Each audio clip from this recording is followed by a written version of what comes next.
So this is going to be an interesting show. We've had some Interesting. technical, trying to throw this together, having a guest on, not having all the proper, Yeah. not all the proper equipment. Lots of technical difficulties. But we're a little late today. A little late. It's hot as hell in here. I'm schwitzing, nervous.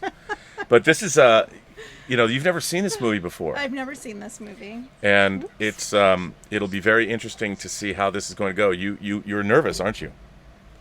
Well, nervous because there's some technical things that are a little iffy.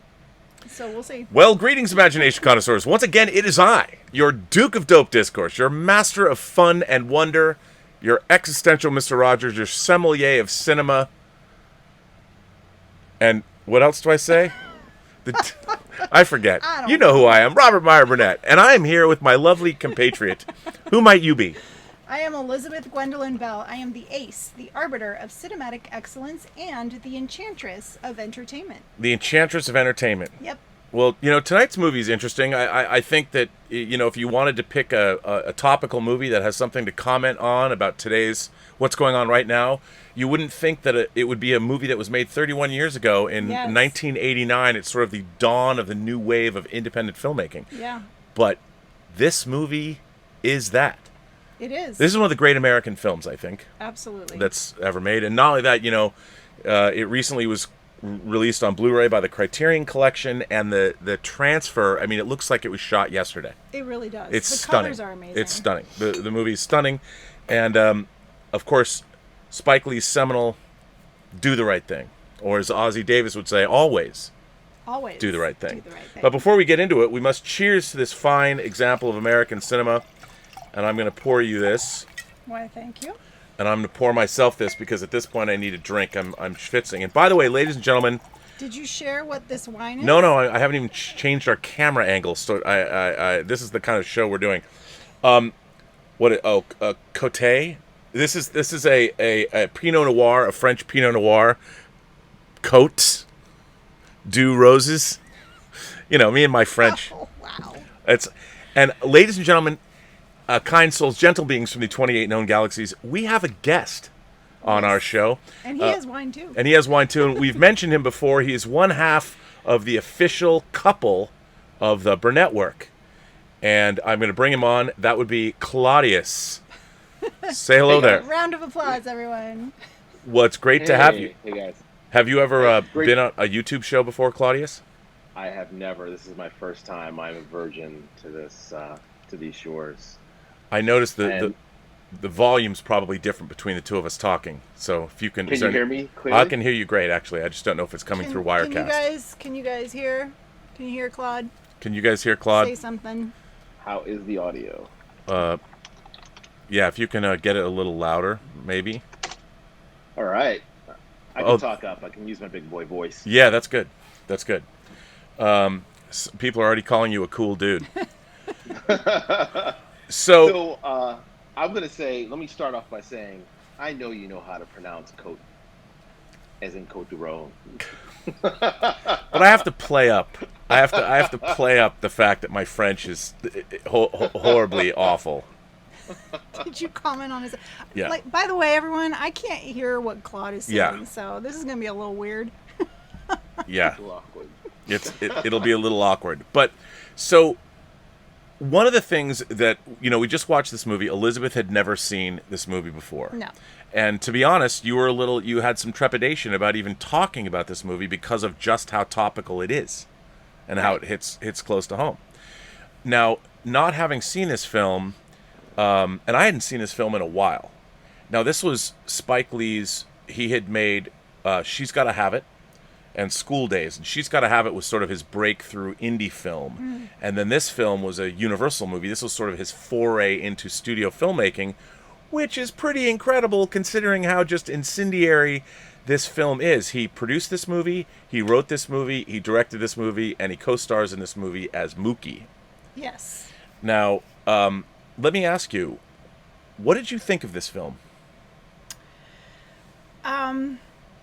This film it starts off very... By the way, we did not cheers to no, this movie. We didn't.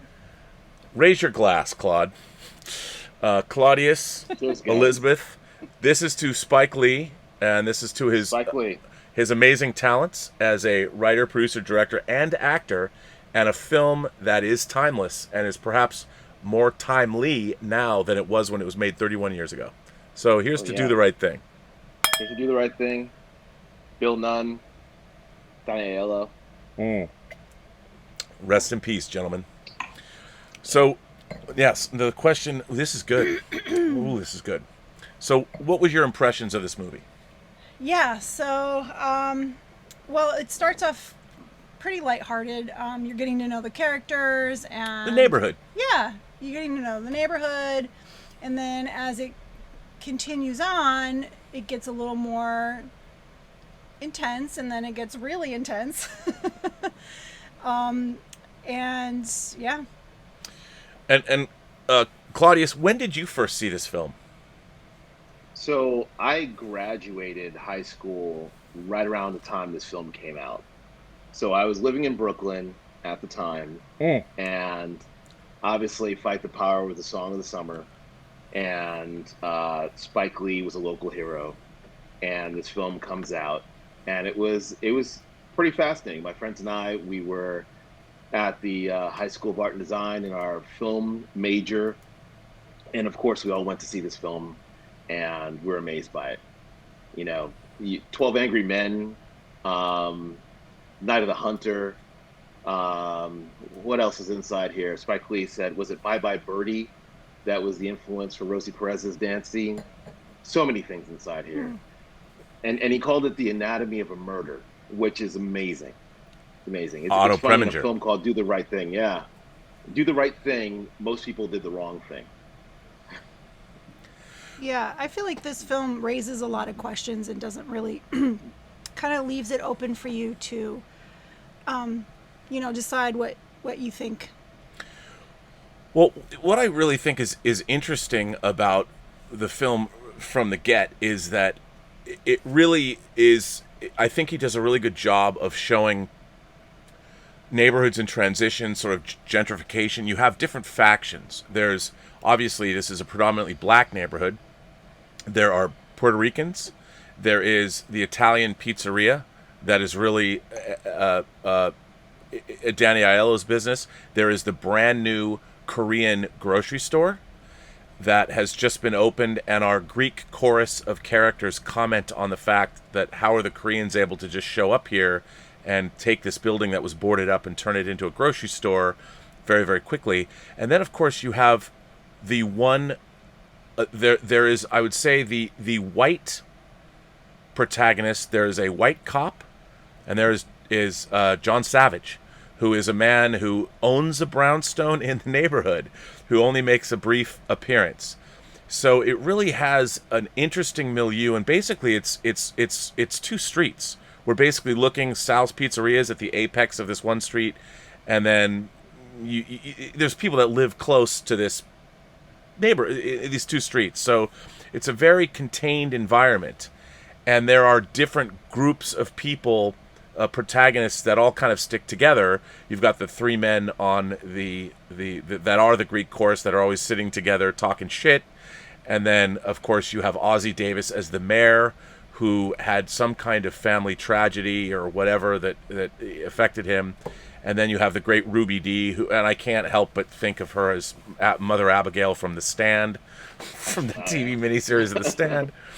And then, of course, all the peripheral characters, Mookie's sister and things like that. But I think it really, it does a really good job of giving, I mean, you lived in Brooklyn, so do you think that was this an accurate, did this capture what it was like at the time of 1989 New York? So I think this is really a good depiction of Brooklyn. So Brooklyn, I believe that's Stuyvesant and Lexington, right? And it's Bed-Stuy, which has been predominantly African American for many years now. Spike Lee, I think his family moved into a predominantly Italian neighborhood in the early '60s, was it? And as my family moved into a predominantly Italian Jewish neighborhood in the early '80s. I grew up in a half black, half Jewish neighborhood, Orthodox Jewish. Ooh, not, and that's the other thing. I don't think, I don't think any Orthodox Jews are depicted in this movie. Am I wrong? But so that's another thing that you see in Brooklyn a lot of, and Brooklyn is a collection of little villages.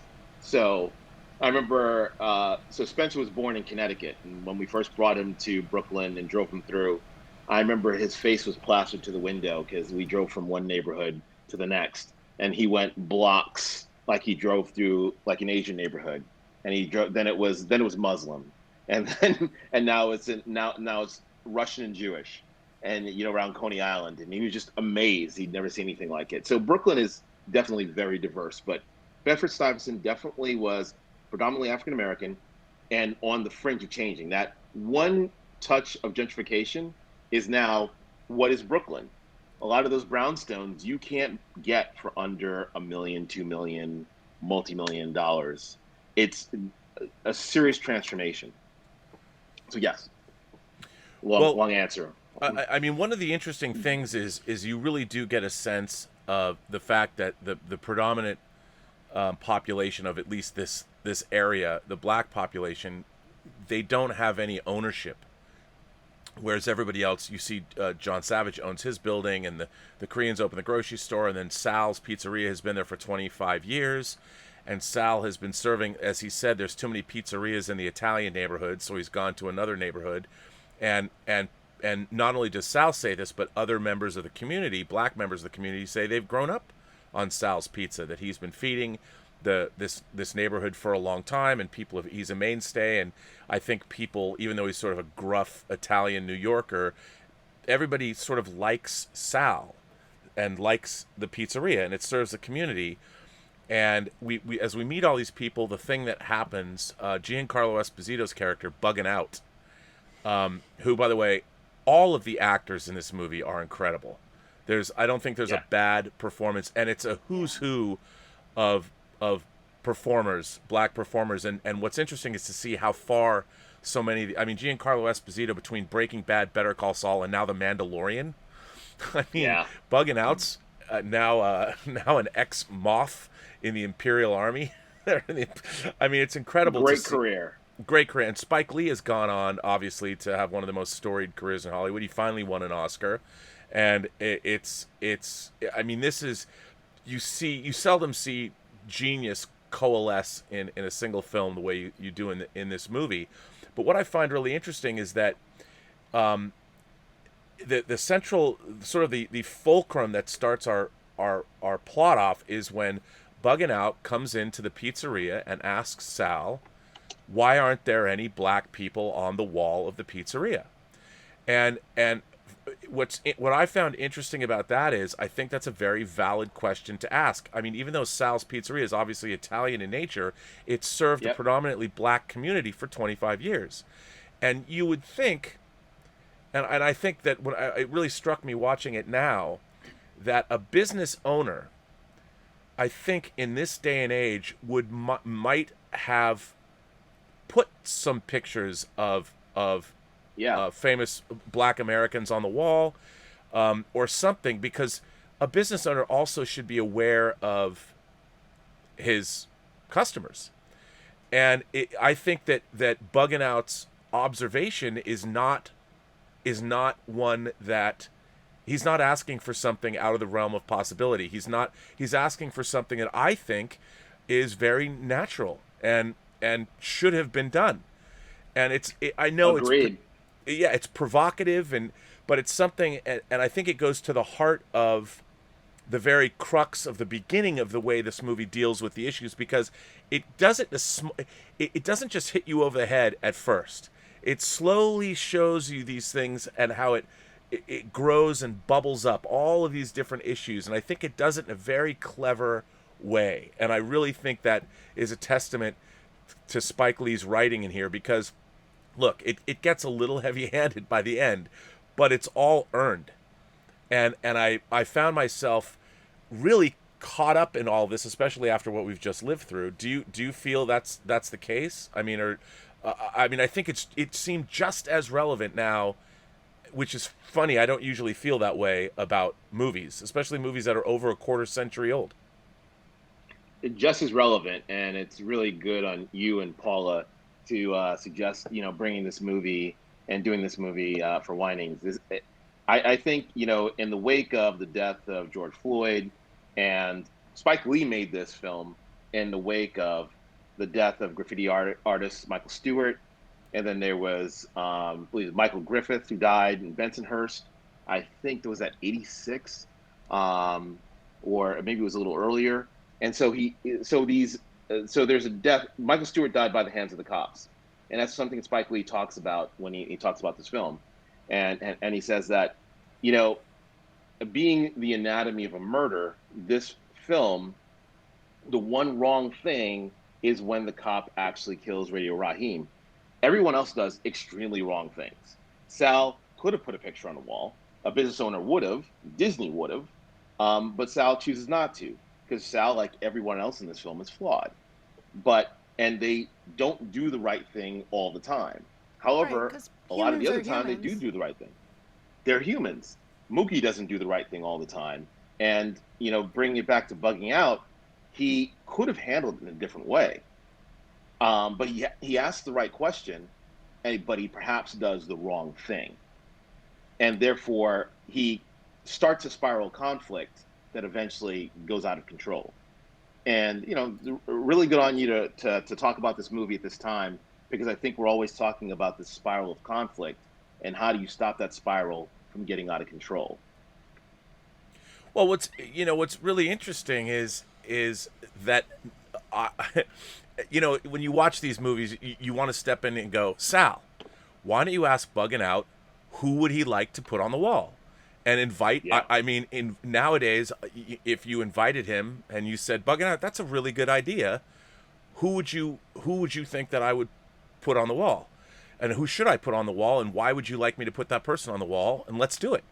I mean, that and what I feel is that nowadays people don't even have that conversation. Where we're at now, we're so tribal and we're so divided and we're not even listening. When you really think about it, what Buggin' Out wanted was certainly easy to do and not out of the realm of, he wasn't asking for anything that was hard to do. And yet Sal, being as stubborn as he was, but there's a lot of other things that are going on. Everybody in this movie, they all want things the way they want them. They don't ever really want to compromise, and that's everybody. That's not just on racial divides. Radio Raheem is not worried about anyone else's comfort level. He's carrying around, he's playing Public Enemy as loud as he wants, wherever he wants to go. He never stops, and there's a great moment where Radio Raheem and the Puerto Ricans and Radio Raheem are basically having a boombox duel. And Radio Raheem walks up, and he's got more power. He's got a much better rig than the Puerto Ricans do. And there's this moment where you think there's going to be a beef. And Radio Raheem turns up his boombox, the Puerto Ricans turn up their boombox, and then the Puerto Ricans, they concede. They're like, you know what? You got better equipment, man. We'll stand down. And the Puerto Ricans turn their radio down, and it's a great shot too, because the camera then pulls up and you see that Radio Raheem is already turned around and is walking. He's already halfway down the street. And I thought that was like a moment of mutual respect. Was the Puerto Ricans and Radio Raheem, they went at it, not with fists, with power, with sound systems. It reminded me of seeing him like a hip hop dance cruise, that used to exist, and they conceded, and I really like that, because that was the only moment in the whole movie where you see people go head to head, that it could have gone into a huge confrontation, but it didn't, and somebody backed down and said, okay, you win, and that was like the last time that happens in the movie. Yeah, after Mookie throws the garbage can through the window, right, which would be really hard to do in real life, and I guess they had trouble with it. They had to score the window in order to get it through. So after that, the mob turns on the Korean grocery, and the Korean grocers are like, no, we're you, and I forget the actor's name. who convinces the other guy, the Greek chorus, to stop. And bad on me forgetting his name, but it's like, hey, that's the other time that you actually see a de-escalation in the conflict. What did you think of Radio Raheem as a character? Is he real? Is he real? You know, to me, he's a movie conceit because he is. I mean, in a way, he's almost like.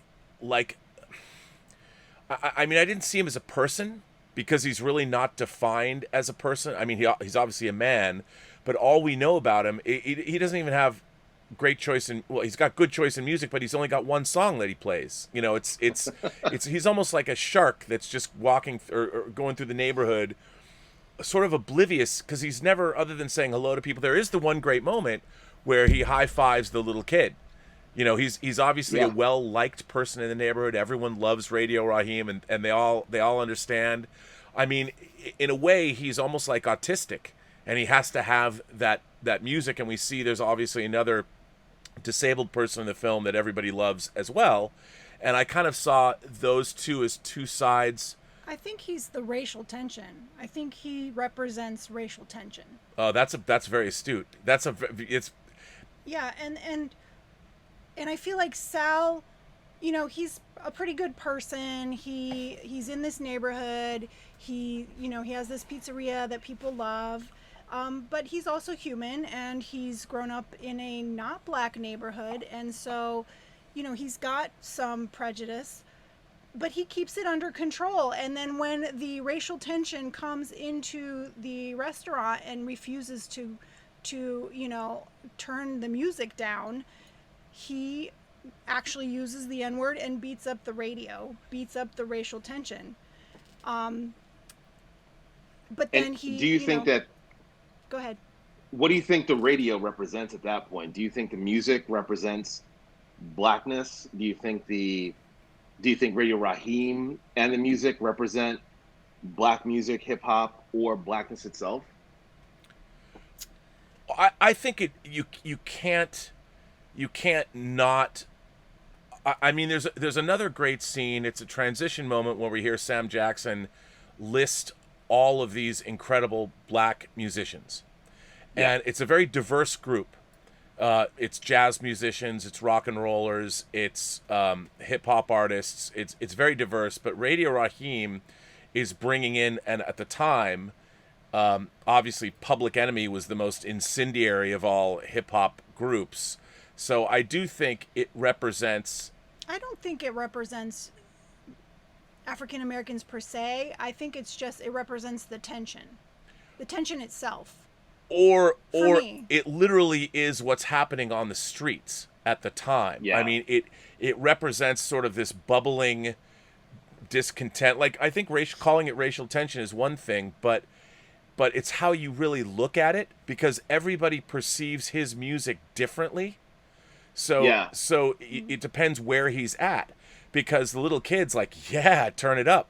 The Puerto Ricans are like, well, you know what? I concede. And at the time, who didn't like Public Enemy, you know? And Sal doesn't, because he wants to be hearing Frank Sinatra. You know, there's a generation gap. The music represents, I think, the changing of the times, the changing of maybe the changing of black culture, because, you know, you went from the hip hop explosion in New York of the late 70s, and I mean, it's not. Public Enemy is not the Sugar Hill Gang, you know. It's not rappers, No. and you know, it's moved to a point where, I mean, in 1989, Los Angeles obviously had been coming out. It was on just the beginning of the downslope of the Bloods and the Crips killing each other on the streets here. It was like that when I first moved here. So, yeah, I mean, I think it represents a lot of. What do you think?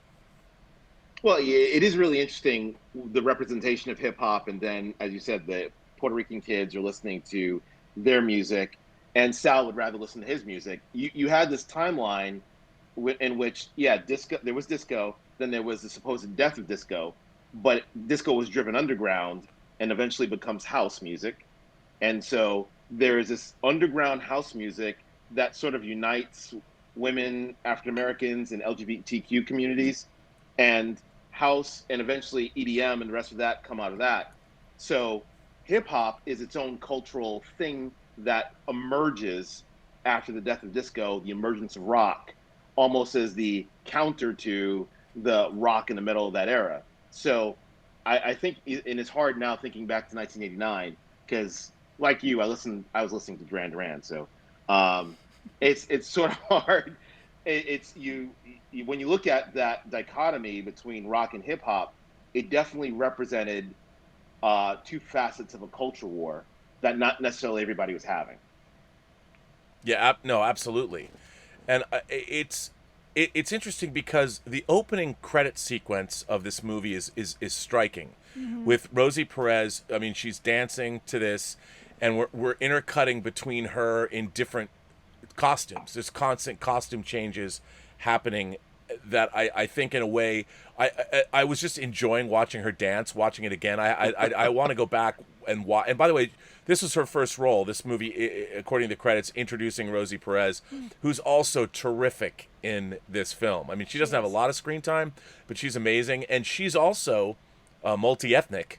So she's, again, you got the Puerto Rican community and the black community. She's kind of their son, Mookie, and her son is bridging another racial gap and you see the next generation rising up that is between the Puerto Ricans and the black community, and there's a future there, and there's a lot like Mookie, go home and take care of your kid. I haven't seen you in a week. There's all of that, and there's a lot of call for responsibility in this movie, on various levels. I mean, was it Mother Sister? What Ruby? Yeah. Mother sister. She's constantly looking at Ozzie Davis, going, "Look, man, why you're just a drunk, whatever." And clearly, there's love there. You don't quite know. But so they're the elder statespeople, and they've seen it. And then you're going all the way down to Mookie's kid, and so it's the shifting sands of time that are constantly moving through this neighborhood that I find, again, I don't know if it was necessarily conscious. I mean, it probably was, but I mean, when I was seeing this film, there's so many different ways to look at it, although inevitably it's heading in a direction that we all know we don't want it to go. But there's a lot going on in this film before it the conflagration that happens at the end. And Spike is really critical, I think, of everyone in this film. Everyone. It's really interesting because Mookie is not the best guy. You were talking about so Rosie Perez. Did you read the story or hear her interview where she says that she got the role because she got into a fight with Spike Lee? Basically, they were at a club together, and the song "Doing the Butt" was the big song at the time before this movie was made. Movie was made in '88, and it was from what was that? It was from the previous movie, and she's like, so all you want to do is see women out here with big butts, and she starts something with Spike Lee, and Spike Lee's like, what's your name? Who are you? It's like, okay, have you? And basically that's how she ended up getting the role. Was doing that. It totally amazing. And I guess that whole day that they shot that scene, it was a whole day shoot, and she still holds a gripe to today for how long the scene took to shoot. But again, influenced by Anne Margaret from Bye Bye Birdie. Yeah. That whole scene, just pretty awesome. So going back to the idea of doing the right thing, so Mookie does the wrong thing. And I don't know how long those deliveries really need to take when the deliveries are a street away. So, but Mookie takes really long breaks for every delivery. So Mookie does the wrong thing. He does the wrong thing with Rosie Perez. The characters are constantly doing the wrong thing. The one guy who finally does the right thing is the mayor, the one whom everyone else is criticizing for doing the wrong thing. He actually does the right thing at the end. So really interesting how he paints it. And it's not Bugging Out that throws the garbage can. It's actually Mookie that throws a garbage can. He Well, sets it up remember, that it clearly should be bugging out. the mayor also saves the boy from getting hit by the car. Oh yeah, You oh, know, that's right. and so what's really interesting is he earns his keep. People are calling him the mayor, and he might be the guy who's constantly looking for a Miller. You know, he wants his beer. But when fast reflexes were required, he didn't hesitate to act and save the life of this kid, and didn't expect necessarily a reward. He just did what he needed to do because it needed to be done. Yeah. And he's a guy, in a way, he's almost like the guardian angel of the neighborhood that they sort of begin by. I mean, he's dirty and he's walking. Yeah. And it's interesting because when you first see him, he is in bed and the fan is blowing on him, and he's the first person to comment on how hot it is, you know. And yeah, that's right. and it's I mean, he cares. The reason he's like walking the beat of the neighborhood. You know, you don't see the cops walking a beat. They're in a car, but he's out there to serve and Yes. protect the whole community. And he's the one that says, always do the right thing. And it's really Mother, sister, interesting. and the mayor. Yeah, and the mayor. And I found it interesting that he's constantly moving and interacting with all of these people. And you know, I was wondering, I didn't read up on this before we did the show, but I was wondering if like the mayor, was that based on somebody that Spike Lee knew? I mean, I feel like all of these people were inspired by people that Spike knew growing up, or I don't know, but What I did find interesting was that John Turturro, on the flip side, actually grew up in a predominantly African American neighborhood, and when Spike Lee offered him the role, actually he showed him a script, and I guess he had a choice of the roles, and John Turturro picked that role because he wanted to play somebody really complex. And it seems John Turturro understood that story growing up where he did, which is fascinating. And John Turturro says he always liked to play characters who weren't one thing. And it's amazing, in the story, everyone is not one thing. There is no one-dimensional character inside here, especially when you get to Sal. Danny Aiello says that he played 95% of them goes into Sal, and he and Spike disagreed over whether Sal was a racist or not, and I think that was a great lesson for everyone. And on one end, you know, your actions matter, you know, but however, you know, what you think really does matter. It matters on how you raise your kids. How you think, and when things get bad, these are the things that may come out. So it was really interesting how Spike Lee and Danny Aiello came up with this character, because it was, I think, very real. Like I mean, I definitely went to my Italian friend's house and sat down for dinner, and there was the uncle that was looking at me cross-eyed, like, what is this guy doing at the table? But every community was sort of like that to a certain extent. Maybe sort of insular. You know, they rubbed up against each other. They're sort of insular, and they have their particularly bigoted ways about each other. So, you know, it does. This movie really talks about bigotry in a sense, especially that scene where they're hurling insults, and then, you know, the Jews get involved for no reason. They're not even depicted in the movie, as far as we know. But they get hurled into the situation too. It's like, we always got to throw the Jews inside here. And then it's like, so they're hurling insults at each other. So you get this impression that everybody harbors these feelings in this movie. I don't know. Yeah. What did you guys think of that?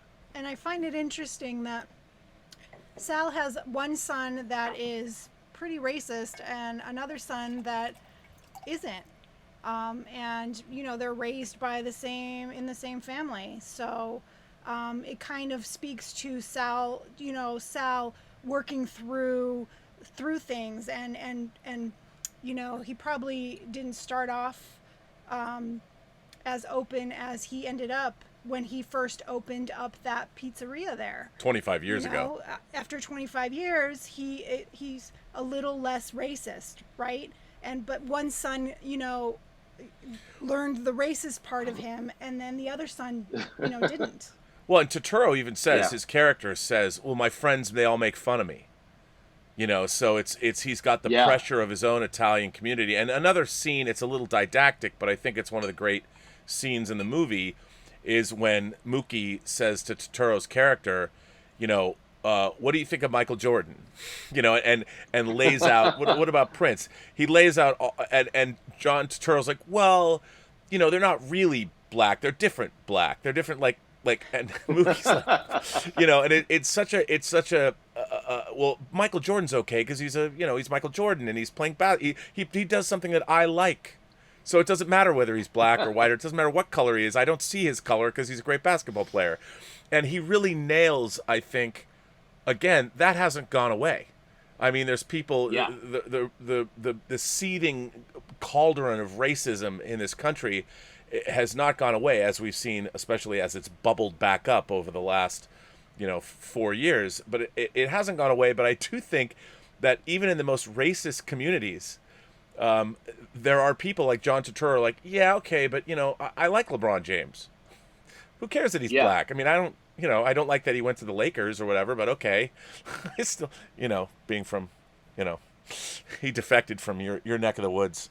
But it's I thought that was such a great exchange, because you think that Mookie and Turturro's character hate each other, and yet Mookie just rises up, sage-like that he is, and says, "Look, let me lay some knowledge down on you. Let me ask you a question." And he doesn't do it he doesn't get in his face.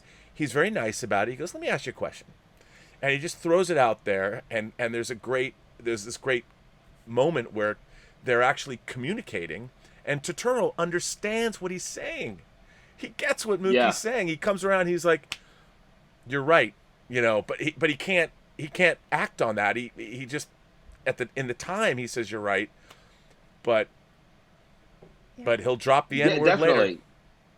You're absolutely right, and it's funny because we develop these views of each other based off of the worst depictions of each other. We get into our tribes and we say, well, we hate that other guy because they're like this, and we emphasize the worst of the worst, and we try to make that worst look larger than it actually is. And that's trying to simplify it as much as possible. And that conversation I had and I experienced throughout my entire childhood in Brooklyn. And it wasn't just the African Americans talking to the Italians. It could have been the Jamaicans talking to the Trinis, because Jamaicans are not, Trinis, we're different people. That would be Trinidad and Tobago. Trinidadians. And so you have, and everybody has their own cultural myths, and they have the cultural myths about everyone else. And it's interesting because by 1989, I was going to high school for 4 years in Manhattan. So I had a different perspective of the tribal warfare so Brooklyn was a neighborhood, was like the suburb for a while, culturally speaking, before it became its own it became its own hot hip spot. So if you could imagine it, if you were more culturally conservative, like my mother, culturally conservative, Bible, and why does that kid have spiky hair? Don't wear shades, and don't wear shades after dark. There's no reason to do that. If you were like that, you were in Brooklyn. I think I told you, my mother, Jamaican immigrant, she had no interest in Manhattan at all. She went to her job at Saks Fifth Avenue, and she never saw Central Park or any of the landmark in 34 years. She wasn't interested in the Empire State Building, the Twin Towers, Statue of Liberty. She was not interested. Manhattan was a place that she worked. And so when you went back to Brooklyn, people saw Manhattan as one of those weird places that those people went to, the artist types, so when I went to Manhattan, it was like, well, didn't know Claude was gay. So, so I went to art school. It's like, oh my God, Didn't know that. So that must have been the assumption, So it is very, very, and that's my experience. I'm sure somebody else will have another experience about Brooklyn, but that's another thing to consider about this. So looking at this movie now, so many years later, very interesting, the microcosm that it depicts, because a lot of the tension may still be there, but the dynamics have changed. That guy with the Celtics shirt, there's a ton of them. there's a ton of them there. And so, but the businesses, I think ownership has changed. I think there was definitely an emphasis on business ownership by many communities. So, you know what, that'd be an interesting thing to go research, how much diversity there is in business ownership there is now. Well, I think that's one of the things that you hear a lot more about like in the black community now. There's not a lot of inherited wealth. And this movie touches on that a little bit, in that the conversation our Greek chorus has when they talk about, look, this building was empty for a long period of time. None of us picked it up. Like, we didn't buy it, and the Koreans came in and bought the business, and presumably the family business, they could pass that business down. Sal, of course, has his business, and we don't really know what Mookie's sister does for a living, but clearly she's well off. Yeah. She's paying the rent. And that's something else that's also really interesting. But the idea that in this film, the black community doesn't have any of its own destiny in its hands. It is, yeah. Even the one scene with John Savage, he rolls into town on his bike and rolls over Bugging Out's brand new Jordans. He's not even aware. Like, I'll tell you, I'm aware if I saw somebody, no matter what race they were, and I could tell, I'm not going to step on anyone's shoes, literally or figuratively. And it's really interesting, because that is definitely a theme in this movie, that it doesn't beat you over the head with it. And then what's really interesting is when Mookie's sister comes into the pizzeria, and she's been going there for a very long time. I mean, I didn't see it necessarily as anything that was weird and romantic or untoward, but I saw Sal sees Mookie's sister as like his daughter, and that they've probably known each other for years and years, and he's a proud father, and I saw it more that way. And of course, because there's, I mean, I guess you could read it that there was something romantic there, but I didn't get that, but Mookie certainly did.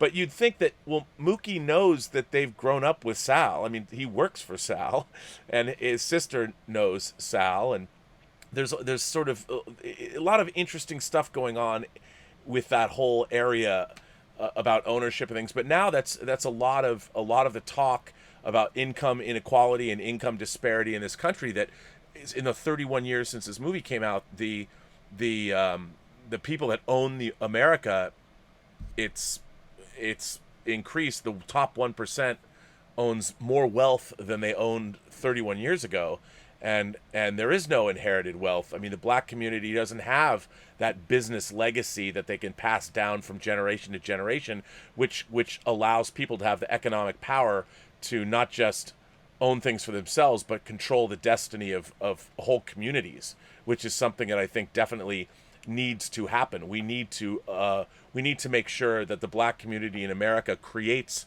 generational wealth. We need to do that for a lot of people, not just the black community, but for a lot of people. We need to get more ownership back into the middle class, whatever you want to call it. But I'd never been aware of that until I watched the movie this time, how they sort of talked about who owns what. And it's very clear that none of the black community in this movie has any ownership at all of their own neighborhood, except for the streets, which they don't really own.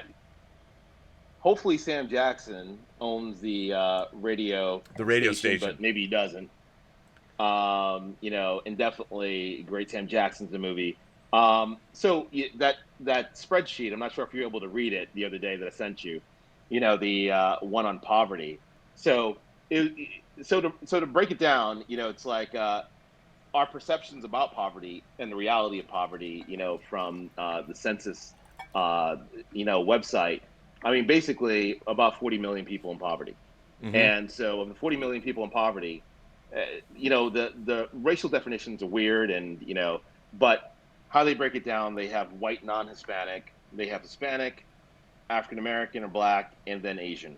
And so for the poverty, so in total numbers, the 40 million, I think what was it, 17 million were white, under 11 million were Latino or Hispanic, and 9 million were African American, and then about 2 million, under 2 million were Asian.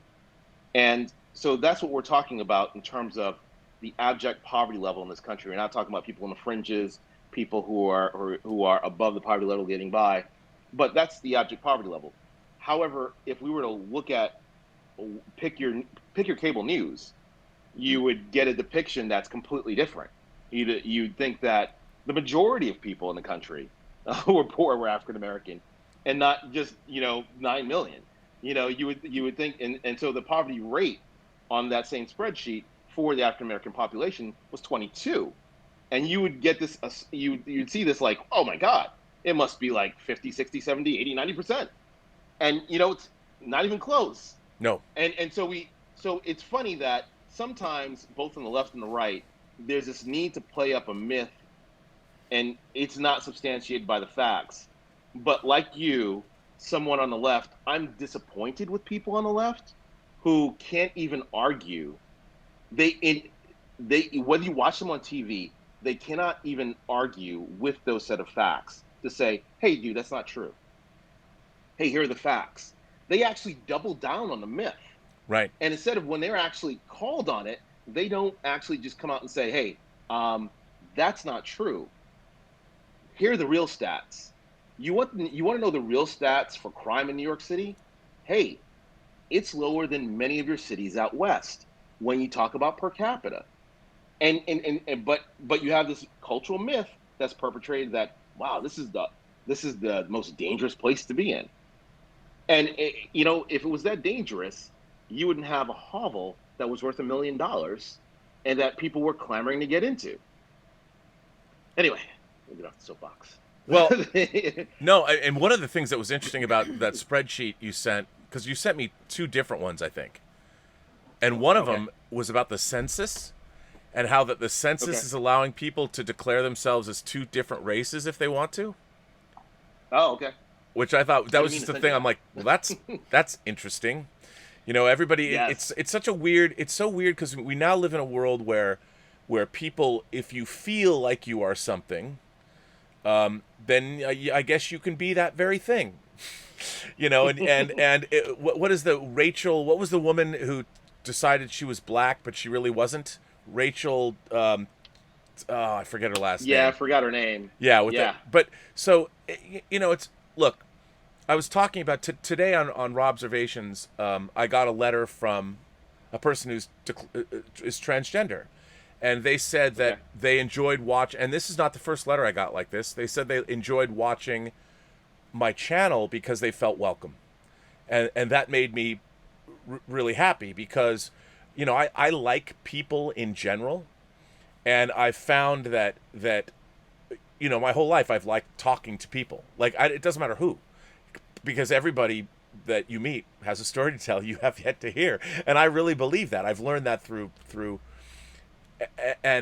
life, and it's very disconcerting to have identified most of my life as a classical liberal that leans left, to watch, especially like you watch. I love watching videos in academia where a speaker comes, maybe a right-wing, somebody who's identified as right-wing, and they're presenting, like you just said, facts, and somebody gets up and just starts spewing this nonsense that's not based on anything real, and the speaker has the actual information. No, it's not that way, and they just, like you said, they double down, they refuse to believe it.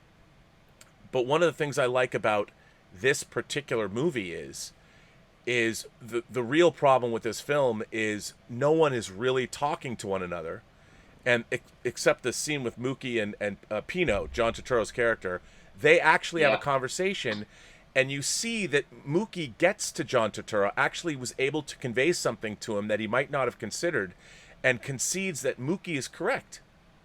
And you would think that the 2 characters that are least likely to actually talk because they're at odds from the very beginning. Pino's always saying that Mookie's like, you take 2 hour, you take 2 hours to deliver a pizza. I mean, they're clearly at odds from the beginning. They're the two guys that actually have a conversation where we as the audience are like, huh, you know, we're being conveyed a message, and yet, of course, all of that goes away when everything explodes, you know, and I think in a way that was sort of, it was kind of a bummer that happens, that once the explosion of violence occurs, any inroads that anybody has made over the course of that very hot day are washed away.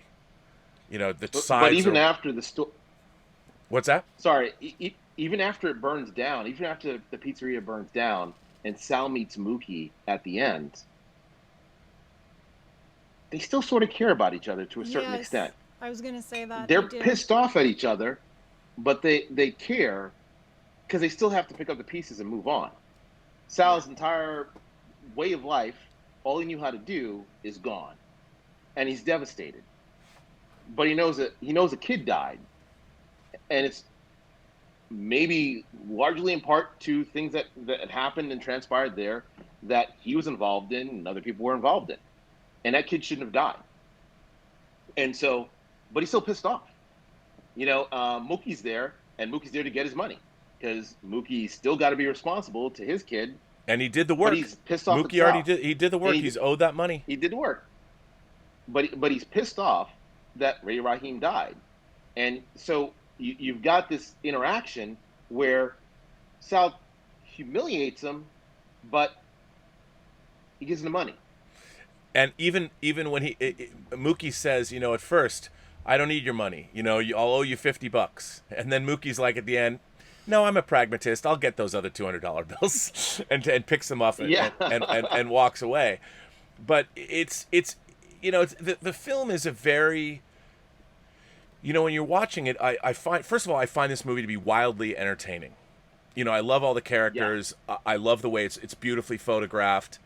The music, the score, the actual music score is very traditional. There's outside of the source cues, the music, the score is almost a throwback to the 50s or something. And it's very traditional, and it's just, I love watching this movie, even though it's hard to watch by the end. And I have to say that, my God, when you watch what happens to Radio Raheem now, after we have seen video of I mean, sure, Radio Raheem is standing up, but it's so difficult to watch after we've now seen it for real. I mean, the fact that with everyone's holding video cameras wherever they go now, so we've seen so many incidents of people getting shot and so much violence, and like I don't remember what it was like seeing body bags coming back from Vietnam because I was too young and didn't watch TV, but you know, I've heard often about how we Americans were seeing that in their nightly news while they ate dinner. But now we watch snuff videos on the internet all the time. But it made, well, I mean, we might not want to, but what's on the news or things like that. But what happens to Radio Raheem in this movie is really hard to watch. Now, I'm sure it was hard to watch back then because I saw this movie when it first came out. But now you're watching something that we just saw a few months ago that caused the whole country. I mean, they're still rioting in Portland. And to see that in this movie, you realize, my God, how prophetic this film was. And in a way, have we learned nothing? And even the cop, the scary white cop, is the guy who perpetrates, who the chokehold, delivers the chokehold that kills Radio Raheem. And it's like, you know, definitely. If there were people, I remember this movie was not, it was pretty divisive when it came out. I mean, there was a lot of people that were, and the fact that Spike Lee does not delineate between Malcolm X and Martin Luther King. I mean, they're in the same frame, they're smiling, and the movie before the credits roll ends with a quote from each man. Of course, Martin Luther King does come first. I always wondered if that was something Spike Lee was doing, or only because the picture they use, Martin Luther King is on the left and Malcolm X is on the right. But and then the quotes come up. Malcolm X comes last. Yeah, Malcolm's last, and then you see the picture of the two of them come up. But, I remember there was a lot of people that weren't happy about this movie when it first came out. And looking at it now, it's like I can only imagine what Spike Lee must think in real life. Like, I told you, motherfuckers, You know, so 31 years ago, you didn't listen. Spike has definitely commented after the events in Staten Island. I think that was around the 25th anniversary, and I think they did the 30th anniversary last year. So he talks about how it was still going on during those anniversary tours.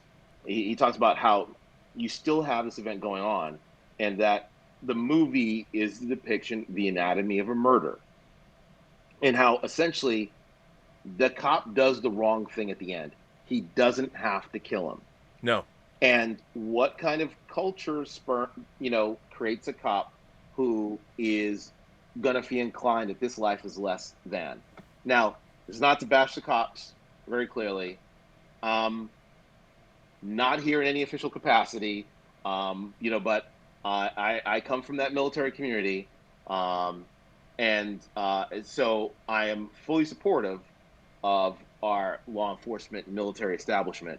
Me too. As a member, but there are bad cops, there are bad people, and this was a bad person who did a bad thing. Yeah. And he did a bad thing probably because his views, his very bigoted, very racist views of the world said, hey, this kid's life is not worth it.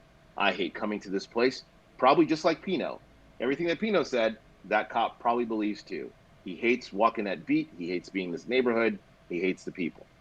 And so, what transpired. And I think that's where Spike Lee has been with that.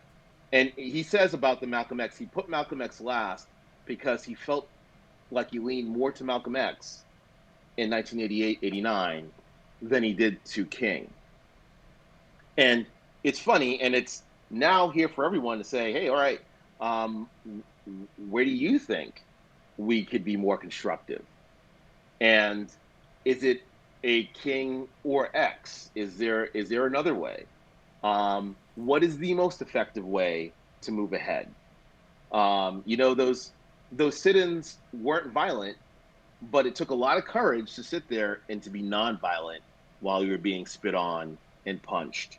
And there was a strategy behind it. There was a message. So, yeah, it's interesting. Did you feel that, what I love about the milieu of this, like the hottest day of the year, it's 100 degrees. Literally, everything is simmering. It was going to overheat always. And did you feel at the end when the final confrontation happens in the pizzeria? Because it escalates so quickly. Sal opens the door and lets the four friends come in to get a slice, and everything seems cool. And then, of course, Bugging Out and Radio Raheem show up. And it goes pear-shaped very quickly. Foobar very fast. Did you feel that scene did it feel real to you? I definitely got the sense of Greek drama at that point. This film was definitely very 1950s, 1960s. There was almost even a Star Trek feel to this film. And it was, and Star Trek in itself is very Greek drama, right? And so it had to happen because everything's swirling around. And so Bugging Out is there to push the point yet again. And then we see how everyone reacts. How does Sal react? How does Mookie react? It's funny that at that point, you don't see much of Pino. Pino's involved in the fighting, but at the end, you don't really get anything more from Pino. It really becomes more about Mookie and Sal. Mm-hmm. I find that really interesting. So I didn't want it to happen, but it was very interesting to examine how it did happen. And, after the riots, you hear it's that one shot where it tracks past the different actors and they talk about the different murders. And, and obviously that's what Spike Lee is pointing at. So yeah, Now, it's very, let, very, very tough scene. now let me ask the two of you: when Mookie decides to throw the garbage can through the glass, through the window, do you think he hoped that would de-escalate the situation? Do you think that he hoped that that would be enough to make everybody stop? Or do you think that was a call to arms for everybody to destroy Sal's Pizzeria?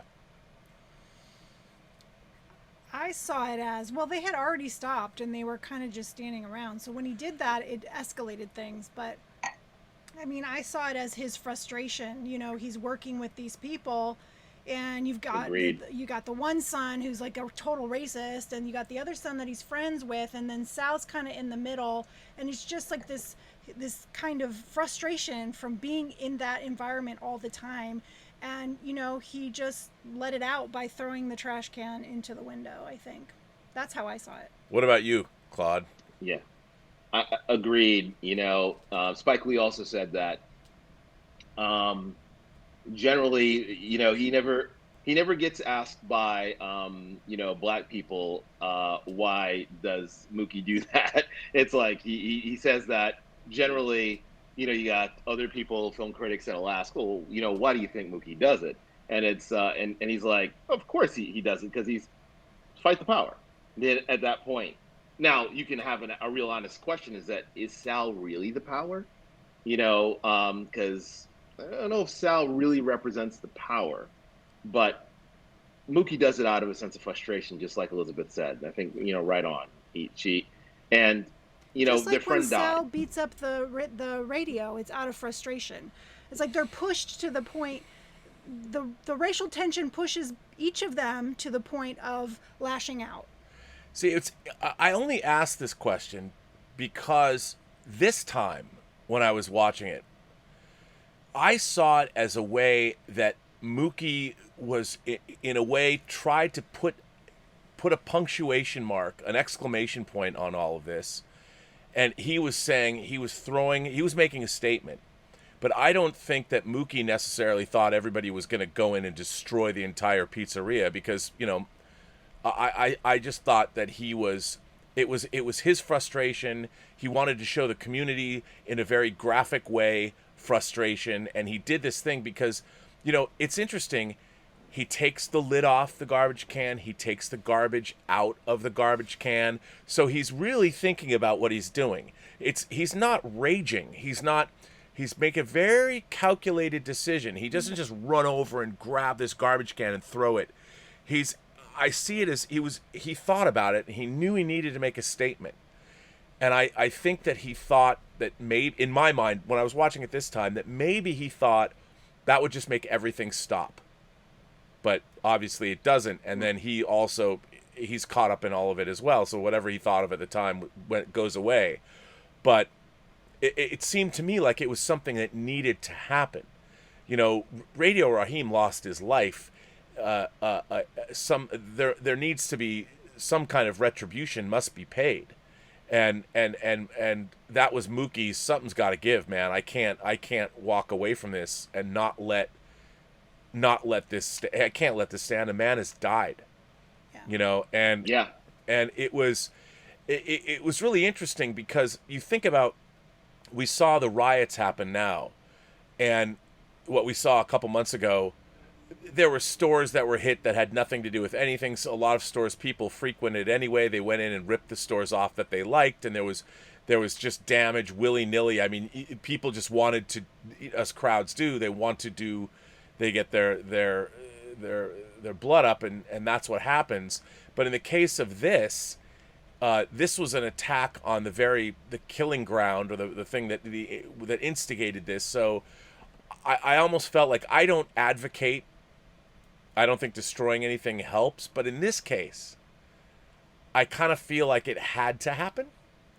Like Sal needed to maybe not get burned out, but what Mookie did, if Mookie didn't do that, it would have been worse. Like, I think Sal's Pizzeria had to get burned to the ground. Look, I wouldn't have thought that way if what happened with Radio Raheem, if Radio Raheem did not die. But once blood has spilled and a life is lost, uh, everyone was complicit, and I felt it needed to happen, and I felt bad for feeling that way when I watched it this time. I don't know how I felt when I saw this movie in the theater when it first came out here in L.A. But this time, I was an advocate of what Mookie did. I'm like, burn it to the ground, which is not something I would normally think. Well, you know what, I would say that it's pretty sad that that bugging out chose that moment to push the point. That it wasn't more constructive. It was pretty sad that Sal didn't just for his own business sake, put the pictures on the wall. Yeah, well, that's the crux of the whole thing. How hard would that have been? And it would have honored his community, and people would have really appreciated it. Like, if this movie were made today, somebody would say that, oh, well, we have to make the neighborhood whole. We have to have, at the end of the movie, he's got to put a little kid would have walked in. Like the little kid that the mayor saved would have walked in with a picture that was framed that he chose. The next generation. Yeah, but Smiley does put the picture of... yes, but that's after the revolution has come. But and the revolution, I mean, all it did was remove that pizzeria. So they built that pizzeria and that grocery. It actually doesn't exist there. Right. It's just a lot. I think it's still a lot. And so it's tough because you burn the place down. Now you no longer have that. So I'm a big fan of probably talked about this before, of market activism. I think you vote with your dollars, and I think you vote every day. And I think sometimes that's more important than waiting 4 years to vote. You got to, and I think that the idea of Sal's business and his market base were not clearly understood by people who themselves they had sort of the right idea, but they were flawed in themselves. So it's sad that the entire thing went down. I see it as a spiral of conflict, and it's, I even with the protests that I see differently from the riots, I see that you've got looters who are taking advantage of a situation, sure, and you've got peaceful protesters out there actually trying to put together a message. And yeah, do I think Mookie, that's the eternal question. Mookie says to him at the end, hey, you got insurance that'll take care of this. Yep. But Sal's like, his business is gone. His livelihood's gone. What he did, what he wants to pass on to his kids is gone. But maybe it should, Sal, because you didn't adapt with the times, and you could have probably diffused it at a lower level. So there's a lot of things there that a lot of people can learn from. But sorry, go ahead. I think this film examines the ethics of violence. That's why the two quotes are there at the end. But it doesn't give you an answer. It just lets you think about what is your stance. Do you believe in using violence for justice, or do you not? Well, what's interesting is Martin Luther King, the quote, he says violence is never going to work because it's going to spiral out.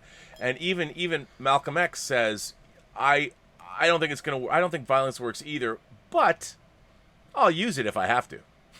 And I think that there's something to be said for that. And after what we've seen, what I loved about watching this movie again now is that it's still so relevant and it's still so thought-provoking. And it's still, I mean, if anything, it is designed to provoke the exact conversation that we're having now. And I'm surprised. I mean, people always talk about Do the Right Thing, but because it's 31 years old, people think it's an old film. I'm surprised this movie, we have all this talk about, well, we have to put disclaimers in front of Blazing Saddles and disclaimers in front of Gone with the Wind. Well, how about start showing this movie and talk about why we shouldn't put disclaimers in front of this movie, because the disclaimers happen at the end with the two quotes from Malcolm X and Martin Luther King. It's amazing to me that we have these cultural artifacts that have literally not aged. Aside from the fact, I mean, nobody carries boomboxes around, but that's about the only thing that dates this movie. And of course, some of the cars, but I think this movie should be played front and center every day, and there should be discussions rather than tell people what we shouldn't be watching or what's problematic. Why not show things that actually make us address those things head on? But Rob, you're fighting a generational battle more than you're fighting a cultural battle. Right. I don't think you need to put a disclaimer on for anybody in our generation. No. I think that Blazing Saddles needs a disclaimer, for some 17-year-old or 21-year-old who's like, what, that happened? They didn't live in a world where they were. Where all the white women at? No one's going to like it. There's no George Jefferson. There's no Archie Bunker. There's no Red Fox. There's none of that in their generation. So there's no Richard Pryor. This is yeah, and I see what you're we've saying. gone it could through be that. shocking for someone who's younger because they didn't live in a world where that existed. Well, what's this movie also? I lived through the L.A. riots. Where you had the Korean, in Koreatown, the Korean business owners were on the roof of their buildings with semi-automatic weapons. And they were protecting while communities burnt their own stuff to the ground. And that was 5 years after this came out. And I lived through that and watched. I've never seen. It was so living through the LA riots was so surreal, because where I was living, the condo that I was living in, I was living in my friend's condo, really nice condo. We went up on the roof, and it looked like LA had been strafed by an aerial bombardment, because there was probably 50 columns. I wish I had a smartphone because I would have had great pictures. But there was like 50 columns of smoke burning all the way to downtown LA, just huge pyres that were just burning, and on the corner of like Wilcox and Hollywood Boulevard, right down the street from where I was burning, and there was ash in the air. I mean, it was so weird and surreal. But living through that, again, watching this movie made me think about all of that, and the fact that those who are do not learn from history are destined to repeat it. And I feel that in America we have made such strides. We really are. There's more equality. I'm not saying that we don't have a long way to go, but there have been more inroads made in the last 31 years, and things are on the up and up. And then to see where we're at, I feel like we've slid down. It's like playing that old game, Chutes and Ladders, that kids game, where you get to the top and you land on that one chute and you go all the way to the bottom of the playing board and you have to start all over again. And I feel like that's where we're at now. Like, I lived through the riots, and I've seen 9/11 and all this stuff, and you think, okay, well, perhaps we know better, but we don't know better. And we do have, people from the far left or whatever, our side, that I used to be a part of, with no sense of history, and the statistics, like you pointed out, are not being listened to, and we're living in some weird an ideological dystopia where truth no longer matters. It's all about feelings, and everybody is allowing their actions to be delineated by how they feel at any one moment.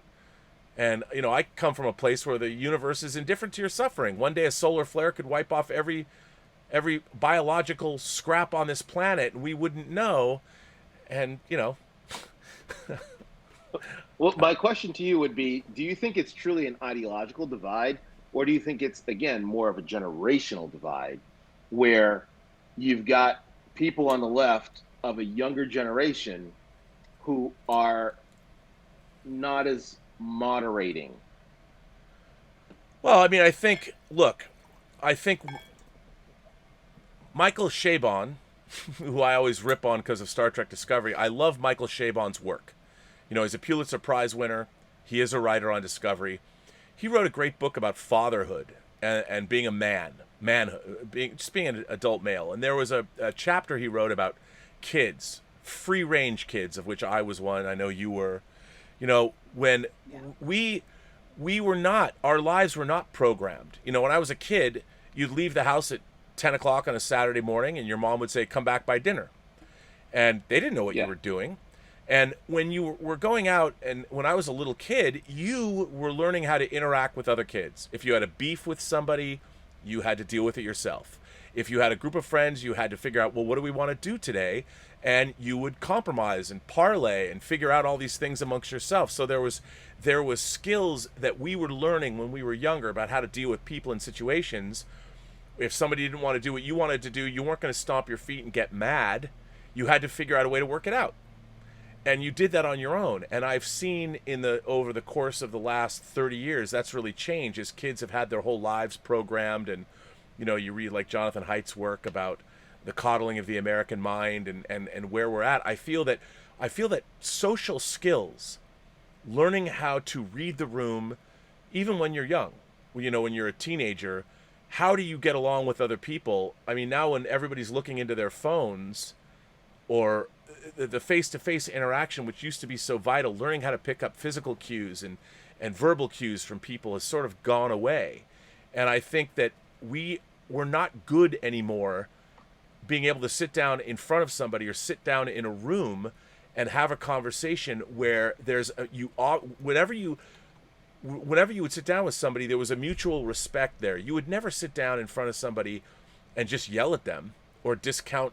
At least when I was growing up, you wouldn't discount somebody's opinion. Even if you hated them, you had to listen to what they said. And I feel we've sort of, as a society, have sort of lost that. We're only listening or talking to the people that we want to talk to. Or if somebody says something that we don't agree with, we don't want to hear it. We'd rather just stay in our little echo chambers. And I'm like, how do we learn? I feel like all of America should have to sit in a room together and talk. So it's like, let's have a conversation. But I think that actually a lot of America is talking. A lot of America is more in the middle. And the voices that we hear a lot of, and this is not scientific, this is Claude anecdote. So maybe the voices that we hear on Twitter and on, the Mary Sue are more of the very ideological fringe of people who are privileged enough to have the education and the time to think about a lot of the things that they think about. And they aren't actually, let's say, building a business, raising a kid, curing cancer. They're not actually running something. And, I had this conversation the other day with someone where it was, there is a parental factor where when you, as a military officer in training, they sleep deprive you. So they want to see how you work under pressure. And I said, the only place that's going to be worse than this is parenthood. Because when you are parentally sleep deprived and you've got to work all the time, you do not have the luxury to sit there and to sift through the depths of Twitter as well as the rest of the verse in order to figure out which gripe to attack. And I do not think that the majority of Americans actually do that. I think that the people you hear on Twitter, the people who attack you, are a vocal minority, and they don't represent the majority of the left or of any other sect. So I would hold out the jury before I judge where the left actually is. Sure. Because you take a look at your left and you say your left did this thing where they nominated Joe Biden, and it was like Joe Biden. Well, okay, and it's Joe Biden.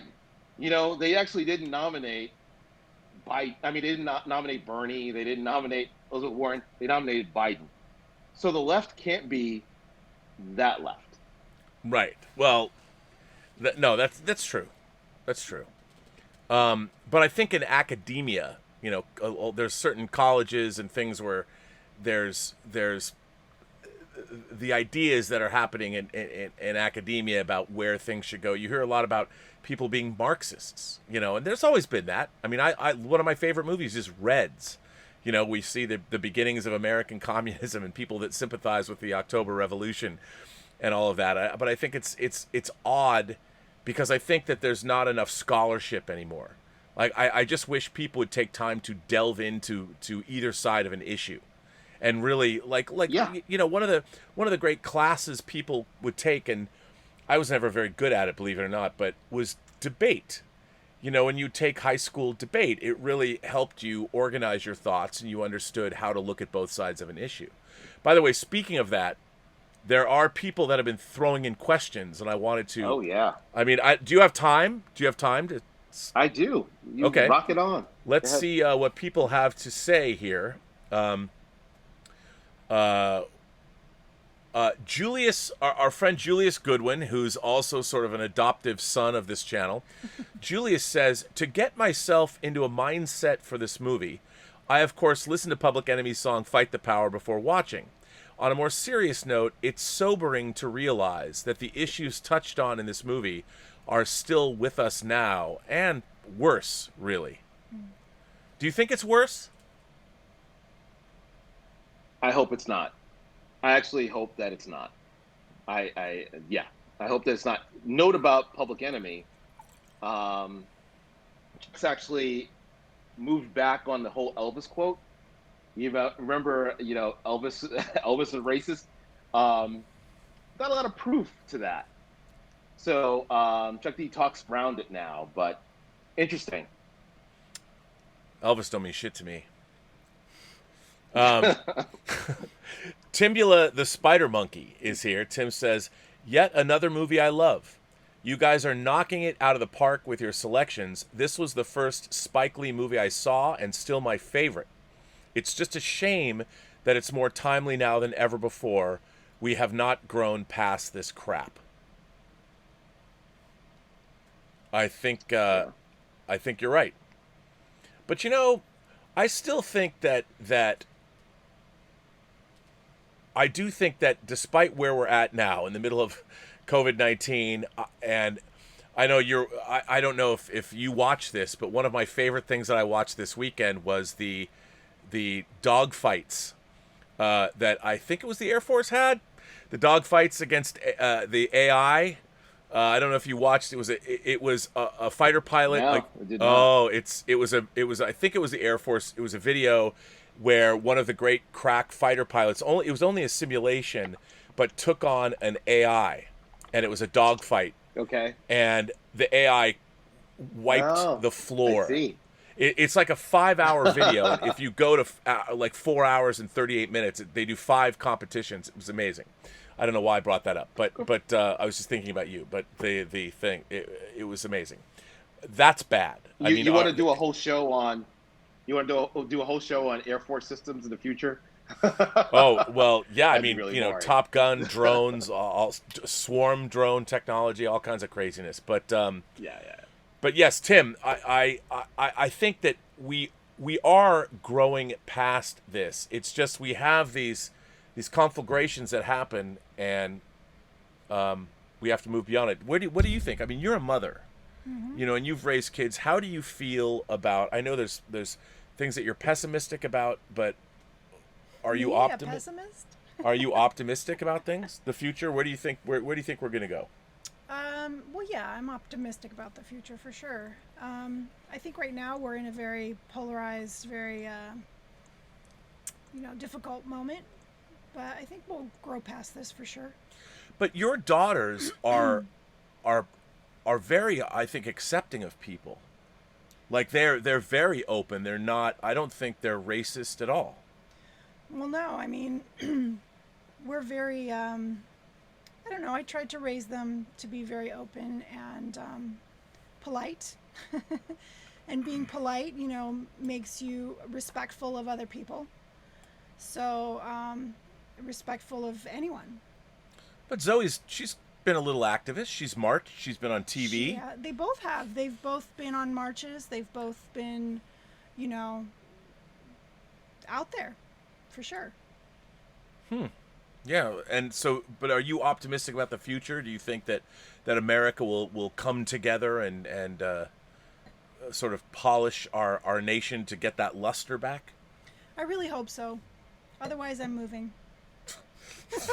Well, that sounds like you're going to capitulate. Well, anyway, Mark C says, You don't. You need to review this movie's special needs younger brother. Don't be a menace to society while drinking your juice in the hood. Is that it? That's very funny. I would. I actually kind of like that movie. It's funny. We could do that. I haven't seen that. I saw the movie once. I haven't seen that. Jared Snyder sends in a tip and says, boom boxes were a plague in all the major cities on the East Coast. There were laws passed to prevent playing them on buses and trains. Spike used the idea of the radio, but most of the time it was the tapes that people were blasting. Oh, that's true. Star Trek IV certainly illustrated that. Mr. Spock took out a punk rocker playing I Hate You on a bus. Boomboxes were a plague. Did you have a boombox? I like boomboxes. No, I did not. I would think that that's an invasion of someone's personal space. So Yeah, I see did you people take your walking around with boombox iPhones and out? speakers. No. Okay, then. I didn't take my boombox out because when I went in public, I had a Walkman. But when Radio Raheem was making a statement to the world, this was his way of saying this is who I am, because not everybody was going to listen to his love and hate. Even though I did love that scene in the film, I think that's a Love and great. hate. What did you think of Radio Raheem's love and hate? His speech about love and hate. Yeah. I found it interesting. So the first time I saw Night of the Hunter was with you guys, and so it was. Oh, it was you had really never seen interesting it to before see that. whining about movies? Which one? I'd never. Night of the Hunter. I'd never seen that Oh. before. Yeah, that was, and that movie still disturbs me. Yeah. Oh, that movie is incredibly disturbing. Did you like it? Oh, I really liked it. It was, yeah, very interesting, and it gives depth to what Radio Raheem is talking about. Right. It's really, really interesting. Well, that's another thing is that, Spike Lee is obviously a huge cinephile. And he Yes. knows his stuff. And this film, like you've been bringing up, it is an homage, whether it's Anatomy of a Murder, whether it's Night of the Hunter, things that you wouldn't necessarily think would be a part of this film, but really are definitely a part of the DNA of Do the Right Thing. And it's funny. I'm surprised. One day Spike Lee is going to win Best Picture and Best Director together, I think. One day it's going to happen. Because you just look at this and you're like, my God, this is such... I mean, after making She's Gotta Have It in School Days, this film is so assured, and it's so... Like the scenes when you have the zooming in and everybody spews their racial epithets, 1, 2, 3. That was such an audacious directorial choice, but it works so well. I mean, it could have drawn the movie into parody, but it doesn't. And that was, I mean, there's some bold directorial choices in this film, and that's why it holds up, man. I didn't feel What's that? Imagine that this was controversial back then. Oh, my God. Really? And now it's come true. Now this movie was just prophecy. It's unbelievable. Jared M. Snyder says, the Spike Lee John Turturro dialogue is one of those high points of American cinema. I understood that Dan Aiello rewrote much of his dialogue working with Spike Lee. Also, the "Don't tell me how to raise my kid" is such a deep truism. As a dad, I mean, what's it like for you, Claude? I mean, you're a father, and obviously I've not met your son, but he seems to be a very good kid. Obviously, he's got two good parents. Do you see that a good future for him? And what's it like being a parent of a son in this day and age? Like, do you have conversations with him about what's been going on in the country? Definitely. He is cognizant of what's going on, and we talk about it, and we do talk about history to a great extent, and understanding like the actual data. What's the actual truth behind the myth? Don't sit there and watch the extreme cable news all day long. So yeah, definitely. It's that generation is really interesting because like they are in such opposition to us as from what I see, and like we were to them. So when I drop them off at the marina, So he's a counselor in training. So he goes off to the marina, and he's wearing socks. He's going to teach kids how to sail, right? Yeah. So yeah, the kids go to sail, and he's there. He's either working the dock or he's working with the kids. So he's there with his flip flops, and he's got socks on. And I'm like, "Are you an old man? Why are you wearing socks?" and I feel like he's wearing socks, not just because David Beckham wore socks and sliders, but because we don't wear socks and sliders, so they're not doing what we do. So they think that that's. So I'm like, all right, go ahead, knock yourself out. Wear socks with your sliders. Eventually they come off because it makes no sense whatsoever. But it's just the weird stuff that he the other day he called Shaq the GOAT. I'm like, what? Shaq cannot be the GOAT. And he's like, no, Shaq's the GOAT. He's the GOAT of centers. I'm like, that is using the word incorrectly. It's like, well, Dad, all my friends and I, we say, that's the GOAT. It's like, okay, you're misappropriating a term. The GOAT means the greatest of all time. Yeah. So yeah, we know nothing. Rob, we know nothing. We are cringy. And by the way, they invented the word cringy. We did not invent the word cringy. Just saying. Actually, they just say cringe, right? It's so cringe. I'm not sure, but yeah. Cringy would be too grammatically correct. I don't think they say cringe. Maybe. Yeah, you got to pervert the language, pervert the actual grammar properly. So you have to make, oh, dude, that's so cringe. Eric Gant says... They just say you're so extra. You're so Eric Gant says, R.E. Raheem's music, in part, I think it represents the voice of Black America. The song is literally saying, we're tired of not being heard. Throughout the film, we see people trying to either ignore that voice, drown it out, or beat it into silence. I like that. I think Eric, Mr. Gant, is absolutely on to something with that. I mean, I would definitely... Yeah, I completely agree with that. And it literally is beaten into silence at the end, but that doesn't work because one voice might be silenced, but other voices will rise up and take its place. Many voices will. So I like that. I think that's a good idea. Julius is back and says, the woman's name you were trying to remember earlier, her name was Rachel Dawes. Yes. The woman that was tried to appropriate a race. Yeah, remember that? Oh, man. Eric is back and says, Rob, Elizabeth, and Claudius, thank you for covering this film. I want it. Excellent discussion and analysis. Greatly appreciated. Thank you. I'm glad you dig it, man, and thanks for supporting the channel. Hey, Spencer.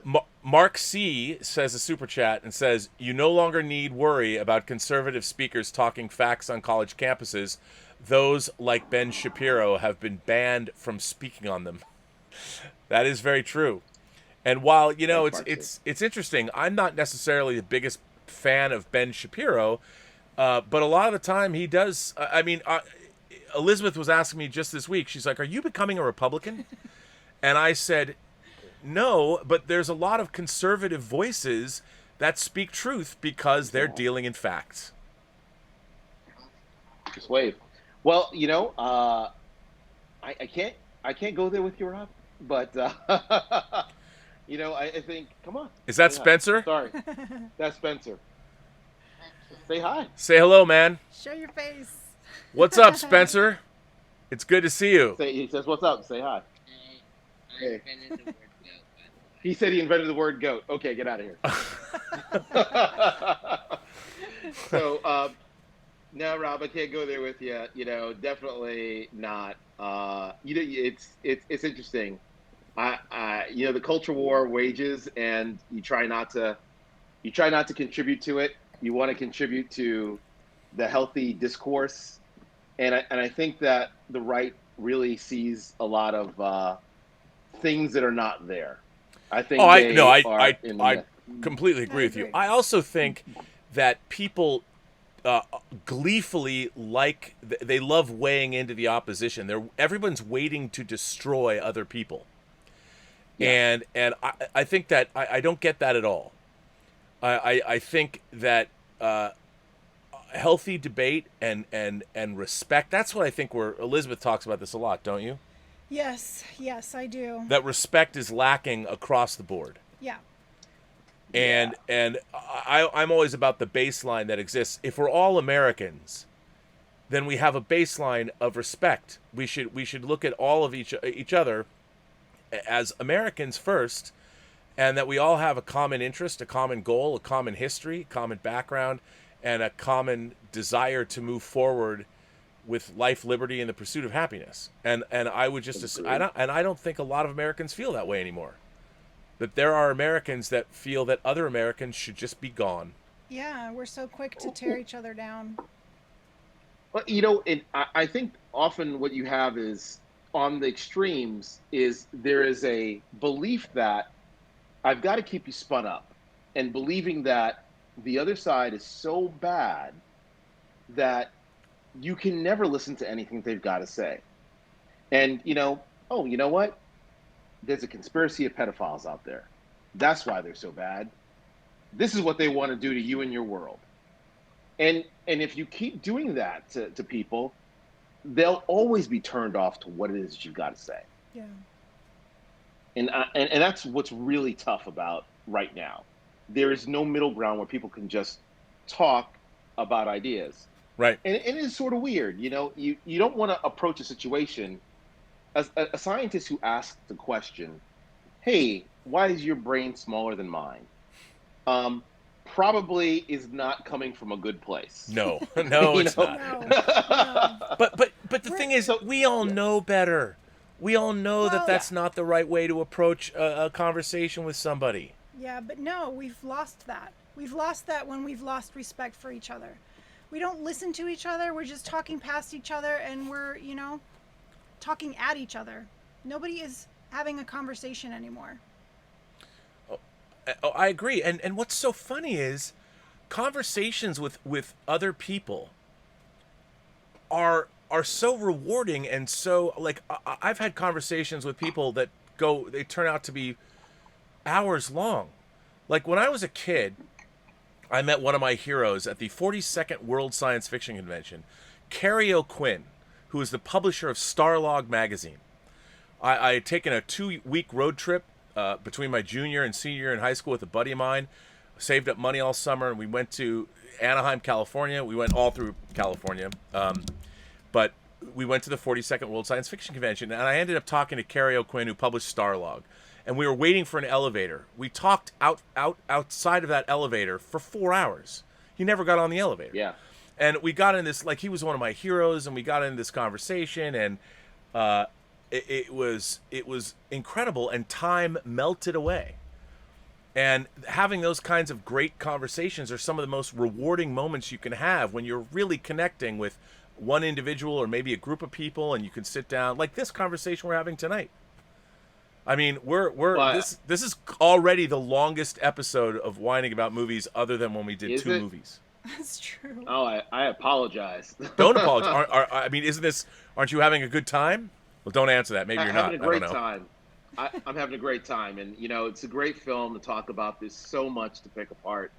There's so much. The color saturation, the fact that you're feeling hot, the ideas to make you feel like you're hot in the movie theater.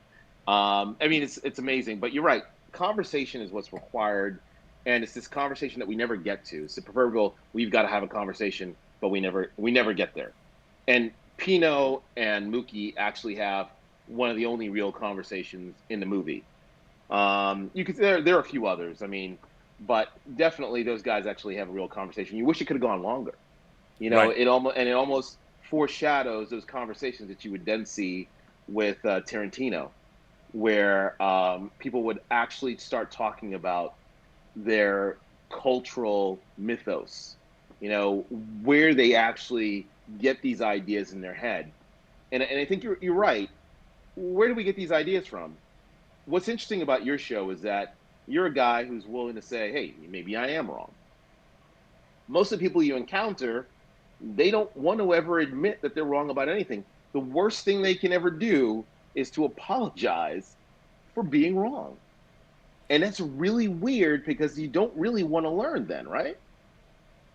No, I remember when I was growing up. I don't remember who said this to me, but they said to me, Rob, you should never think that you know something entirely. Don't ever think that you know something, because if you think you know something entirely, then you stop thinking about it. And if you get new input into this thing that you ultimately think that you know, then you won't allow it in. And my whole thing is this. I mean, I walk into an old bookstore and I think to myself, my God, there are thousands of books that I could learn so many things from that I'm never going to read. And every single day there's more movies, there's more books, there's more articles, there's more ideas that I'm never going to be able to stuff into my brain. And it bums me out, because we live in this amazing world of experience that other people have had, that they have spent lifetimes putting down and trying to convey to you, that you don't even know they even exist. Like, what do I know about art? Elizabeth knows a great deal more about art than me. I mean, I took art history in college, and I'm like, it just didn't interest me that much because I like the moving image. But I realized that it's an incredible shortcoming of mine. When I would find out things like George Seurat, the Pointillist, Sunday in the Park with George, I'm like, Pointillism? Yeah. How did somebody? I started reading about Seurat's work, and I'm like, my God, how did he figure out how to do pointillism? Like, and then you fall down that rabbit hole. I'm like, I got to stop with the artists, because I would spend the rest of my life studying art history. I can't do it. Cinema's my thing. I got to stick to that. But there's so much to. I saw that Broadway show. Oh yeah, is Sunday it in good? the Park with George. Did you see it with Bernadette Peters? Was she in it? No, not that. We saw it a few years ago. Oh, in New York. To be honest, I've never seen it, and I've always wanted to see it for that very reason. Because it was really cool the way they recreated the painting. So I love the art direction in it. You're dead on. There's so much to learn. I was thinking about this, that there's a YouTube video on elevators. The truth about elevators. Like, Neo is able to. Everybody in the movies, they're able to just hit a switch, and suddenly elevators just shoot through floors, or they'll just crash down. In every movie, so everyone has this fear of elevators just crashing through floors. And it's like every elevator from 100 years ago have been made with a failsafe where it doesn't happen. But we all have this belief that it will happen because we've watched movies like that. And it's one of those things that people believe without proof. Right. And it's part of the problem that we have in society, that we don't have enough people questioning themselves all the time, saying, you know what? Wow, I'd love to find out what I'm wrong about today. That's pretty much how I, or what, rather not necessarily what I'm wrong about, what I don't know. Yeah. It's because if you say you're wrong about, like you said, I have no problem admitting, like, well, I fucked up. Apparently I didn't know that. I have no problem saying that, because I was indeed wrong. So. I now learned what I didn't know, and you go forward. But I think the idea is there's so much out there that I don't know about, and isn't that amazing? Like, when you get up in the morning, if people were to think, my God, what can I learn today? Not just some random, you go to your favorite YouTube, whatever, but what don't I know? By the way, we have another question. Julius, our boy Julius Goodwin, says, on another note, it is a pleasure to finally somewhat make your acquaintance, Claudius. Your comments are always funny, insightful, and I enjoy watching your interactions on the Burnettwork. Wow. Thanks, Julius. Well, I would say this has been a long time coming, us doing this, and I would say that this has gone quite well. I mean, now that I'm going to, we'll have headphones, and technically I'll work out this. I mean, I've only been doing this this is only the third time I've had somebody come in through Wirecast software. Once it works really well. So we should do more of these. It's touch and go. I'm glad. Thanks for inviting me. It's a lot of fun. Oh, well, is Candida going to come on? Is she going to make an appearance? I don't know. I don't know if you Yes, want to bring. I mean, Candida. I want to see Candida's beautiful we, face. we need to see Candida because we can't just have one half of the official Burnett. You know, we've got 3 things that the Burnettwork has. We have our official couple, which is you and Candida, and I guess that means Spencer is our official son.